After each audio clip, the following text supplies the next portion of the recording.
वालेकुम। कैसे हैं आप सब? होप सो कि आप सब लोग ठीक होंगे। अच्छा, आज की जो वीडियो का टॉपिक है ना, वो ये है कि अभी जो डिस्पर्समेंट में हमारे पास सेकंड स्टेप आ रहा है, जिसमें अमेज़ॉन हमसे डॉक्यूमेंटेशन मांग रहा है, प्रूफ ऑफ आइडेंटिटी मांग रहा है, वो सब आपने कैसे देने हैं। ठीक है, तो उसके बारे में थोड़ी सी हम डिस्कस कर लेते हैं। वीडियो को शॉर्ट ही करेंगे, ठीक है। उसमें मैं आपको थोड़ी चीज़ें जो है वो गाइड कर दूंगा, और जो चीज़ आपसे नहीं होगी फिर मैं आपको वो प्रोवाइड भी करवा दूंगा, ठीक है।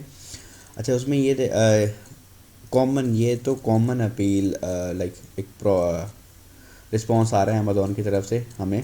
हम जिस अकाउंट पे भी मर्ज़ी सबमिशन करवा रहे हैं, हमें ये एक कॉमन रिप्लाई आ रहा है, ठीक है। और इसी में आपके फ़ंड्स जो हैं वो डिसाइड अमेज़ॉन कर रहा होता है कि आपको फ़ंड्स देने हैं या आपके होल्ड पे रखने हैं, ठीक है। तो इसमें ये सारी चीज़ें हैं जिसमें आपके अमेज़ॉन आपसे पूछता है कि हाँ जी, हमने जो आपको फ़ंड देने हैं तो किस बिना आप बिहाफ पे देने हैं, ये वो, ठीक है। अब जिसमें वो कह रहा है कि we have receive your request for the payment, हमने आपकी जो है रिक्वेस्ट जो है वो फ़ंड्स के लिए मौसूल हुई है, हमने एक्सेप्ट किया है। हम कह रहे हैं कि ठीक है, हाँ जी, हम आपको फ़ंड्स देंगे लेकिन वेरिफिकेशन के साथ देंगे। अब उसमें वेरिफिकेशन के लिए अमेज़ॉन क्या मांग रहा है, वो जो चीज़ें हैं ना, ये ज़रा इंपॉर्टेंट है, वो डिस्कस हम लोग कर लेते हैं। सबसे पहले तो होती है बिज़नेस रजिस्ट्रेशन डॉक्यूमेंट्स। इसका मतलब है कि आपने अपने अकाउंट को ओपन करते वक्त जो एलएलसी सबमिशन करवाई थी या एलटीडी करवाई थी, अगर यूएसए का है तो एलएलसी होगी, अगर यूके का है तो एलटीडी होगी, ठीक है। वो आपने सबमिशन करवानी है। अगर आपने फॉर एग्जांपल नहीं करवाई है, पाकिस्तानी अकाउंट है या एलएलसी आपने नहीं बनवाई हुई, तो आप अपनी अपील में ये मेंशन करेंगे कि आपने कोई एलएलसी जो है वो अभी तक नहीं बनवाई, ना कोई फाइल की हुई है, तो आपने एक सिंपल जो है वो इंडिविजुअल अकाउंट बनाया हुआ था। उसके बाद आ जाता है government issued identity documents for of the individual who registered the account. अब इसमें आप लोगों ने आईडी कार्ड या पासपोर्ट, जिस पे आप लोगों ने अपना अकाउंट ओपन किया हुआ है, अब आप लोगों ने वो सबमिशन करवानी है, ठीक है, पीडीएफ फॉर्म में। लेकिन उनकी जो पिक हैं वो बिल्कुल रियल होंगी, ठीक है, ओरिजिनल होंगी पिक्चर्स। उसके बाद जाता है name, email addresses, physical addresses and phone numbers of the any third party और virtual assistant involve in the operating और मैनेजिंग द अकाउंट। अब आपने अपने वर्चुअल असिस्टेंट का इन्फॉर्मेशन देनी है या कोई एनी थर्ड पार्टी जो आप लोग यूज़ कर रहे थे, ठीक है, उसका ईमेल एड्रेस देना है, फिजिकल एड्रेस देना है और फ़ोन नंबर देना है। अगर आप लोग नहीं कोई यूज़ कर रहे थे, ठीक है, आपके पास कोई हैंडलर नहीं था, तो आप क्या करेंगे, आप उनको कहेंगे कि नहीं कि हम अपना अकाउंट जो है वो खुद ही मैनेज कर रहे थे, हमने कोई एज अ थर्ड पार्टी भी ये नहीं रखा हुआ था। उसके बाद अगर चौथे स्टेप में फिर अमेज़ॉन आपसे मांगता है कि अच्छा, आपने जो रखा हुआ था हमें उसके जो है वो प्रूफ ऑफ आइडेंटिटी दे, सारा कुछ दे। तब आप वहाँ पे फंस जाते हैं। फॉर एग्ज़ाम्पल अभी आप कह देते हैं कि हाँ जी, हमारे पास एक वीए था, हमने वो वीए रखा हुआ था और हम जो है वो दे रहे थे सारा कुछ। तो फिर अमेज़ॉन आपसे मांगेगा कि हाँ जी, उसकी प्रूफ दें, वो कहाँ का है, उसकी नेशनलिटी कहाँ की है, उसका वर्क एक्सपीरियंस क्या है, ये वो सारा कुछ दें। तो लंबे चौड़े काम में आपको जाने की ज़रूरत नहीं है, सिंपल आपने बताना है कि आप खुद ही हैंडल कर रहे थे।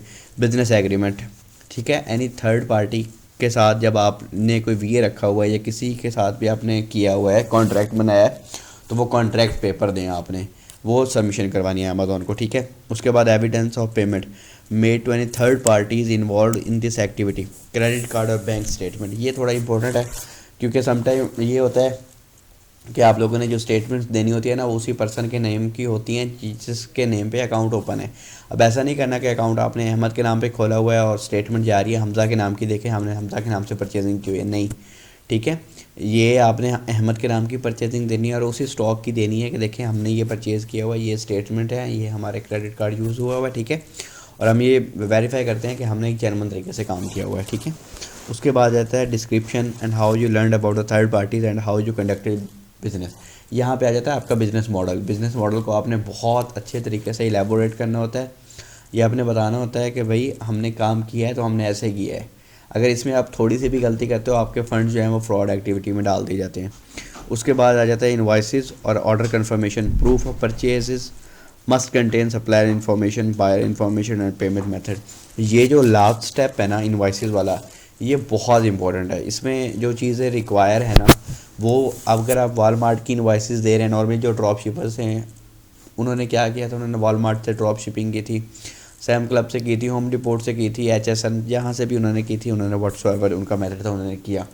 अब यहाँ पे अगर आप इन्वाइसेस देते हो वालमार्ट की आपके पास है सिंगल इन्वाइस, आपने ऑर्डर फॉर एग्जांपल किए हुए हैं शिप 700, अब आप 700 की अगर इन्वाइस से देने बैठ जाओगे तो आप कभी भी खुद को जस्टिफाई नहीं कर पाओगे। तो आपको खुद को जस्टिफाई करने के लिए आपको क्या चाहिए आपको, प्रॉपर इन्वॉइसेस चाहिए। अब आप क्या करते हैं, नॉर्मली हम जो गलतियाँ कर रहे हैं वो यही कर रहे हैं कि वॉलमार्ट के इन्वॉइसेस दिए जा रहे हैं, वॉलमार्ट की इन्वॉइसेस एक्सेप्ट नहीं हो रही, फंड जो है वो स्टक हुए जा रहे हैं। तो रियल इन्वॉइसेस, अच्छा उसके बाद फिर एक और भी ट्रेंड चला हुआ है इन्वॉइसेस का, ठीक है। वो क्या चला हुआ है जी, अमेज़ॉन आपसे इन्वॉइसेस मांगता है, हम क्या करते हैं, एक दो तीन एक्सपेंस फास्ट है या कुछ और भी हैं, उनसे जाके ना फेक बनाने बैठ जाते हैं या एडिटेबल सेंड करने बैठ जाते हैं। एक चीज़ हमेशा दिमाग में रखिएगा, अमेज़ॉन एक बहुत बड़ा प्लेटफॉर्म है, ठीक है। उनके पास अब उन्होंने स्पेशल वेरिफिकेशन टीम हायर की हुई है जो आपकी इन्वॉइसेस को वेरीफाई कर रहे हैं। तो अगर आप जितने मर्ज़ी फने का बन जाएं या जो मर्ज़ी बन जाएं, ठीक है, आप कुछ नहीं करवा सकते, आपकी इन्वॉइसेस कभी भी एक्सेप्ट नहीं होंगी रियल इन्वॉइसेस के बिहाफ पे। अब आप फेक इन्वॉइसेस दें या वॉलमार्ट की इन्वॉइसेस दें, आपके पास कोई ऑप्शन नहीं एक्सेप्ट करवाने का, आपको चाहिए रियल इन्वॉइसेस, ठीक है। तो रियल इन्वॉइसेस जो हैं वो आपको प्रॉपर सप्लायर्स चाहिए, ठीक है। लेट्स सपोज कि आपने एडिटेबल इन्वॉइसेस सबमिट करवा दिए हैं। अब अमेज़ॉन उनको वेरीफाई तो करना है, अमेज़ॉन कैसे करेगा, ना उसके ऊपर सप्लायर की इन्फॉर्मेशन है, ना उसके ऊपर बायर की इन्फॉर्मेशन है, ना उसके ऊपर आपका कोई कॉन्टैक्ट नंबर है, ना कोई पेमेंट मेथड ऐड हुआ है। क्या आपके प्रूफ किस बिहाफ पे दे रहे हैं इन्वॉइसेस को आप, ठीक है। तो ये आपको रियल मिल जाएंगे। अगर आपको चाहिए तो आप हमसे कांटेक्ट करें, हम आपको रियल इन्वॉइसेस जो हैं वो जनरेट करवा के देंगे, ठीक है। और उसके बाद उस पर सप्लायर की इन्फॉर्मेशन भी होगी, सारा कुछ होगा। अगर अमेज़ॉन उसको वेरीफाई करता है, अमेज़ॉन सप्लायर को कॉल करता है, तो सप्लायर बोलेगा कि हाँ जी मैंने इन्वॉइसेस दी हैं, ये प्रोडक्ट्स थी, ठीक है, हम हमारे सिस्टम से ये जनरेट हुई हुई हैं और हम इसके ऑफिशियल डिस्ट्रीब्यूटर हैं, तो हमने इनको अलाउ किया कि हाँ जी आप सेल करें, ठीक है। उसके अलावा अगर आपको किसी थर्ड पार्टी के थ्रू जाना है, ठीक है, अगर आपको वहाँ से कुछ हेल्प चाहिए, लाइक आप कहते हैं कि नहीं जी हमने ड्रॉप शिपिंग नहीं की और हमने वॉलमार्ट से डायरेक्ट नहीं किया, हम थर्ड पार्टी को हायर किया, लेकिन अगर थर्ड पार्टी की एक्सेस नहीं है तो वो भी हम आपको दिला देंगे। थर्ड पार्टी जो है वो आपकी बिहाफ पे जाके कहेगा कि हाँ जी हम इनके स्टॉक रिपेयर करके भिजवा रहे थे, ठीक है। तो ये सारा कुछ आपको मिल जाएगा, लेकिन ये सारा कुछ पेड है। अच्छा उसके अलावा अगर आप लोग अपनी बिहाफ पे जाके सबमिशन करवा रहे हैं तो मैं आपको रोकूंगा कि आप बिल्कुल भी ना आ जाएँ, ठीक है। एक प्रॉपर प्रोफेशनल को लेके अपनी सबमिशन करवाएं, चाहे आपके $100 हैं या 1000 है या 12,000 है या 50,000 है, मैटर ये नहीं करता, मैटर करता है इन्वॉइसेस, आपके डॉक्यूमेंटेशन। अगर आप गलत सबमिशन करवा रहे हैं तो आपके फ़ंड्स कभी भी रिलीज़ नहीं होंगे, ठीक है। अब ये सारी चीज़ें आप लोगों से डिस्कस करने का मकसद यही था कि आप लोग थोड़ा समझें, अपने आप सही तरीके से काम करें। जितना मैंने हुआ है मैंने आपसे गाइड कर दिया है। मज़ीद अगर आपको कुछ भी हेल्प चाहिए हो तो आप व्हाट्सएप पे जो है वो कांटेक्ट कर सकते हैं। Thank you.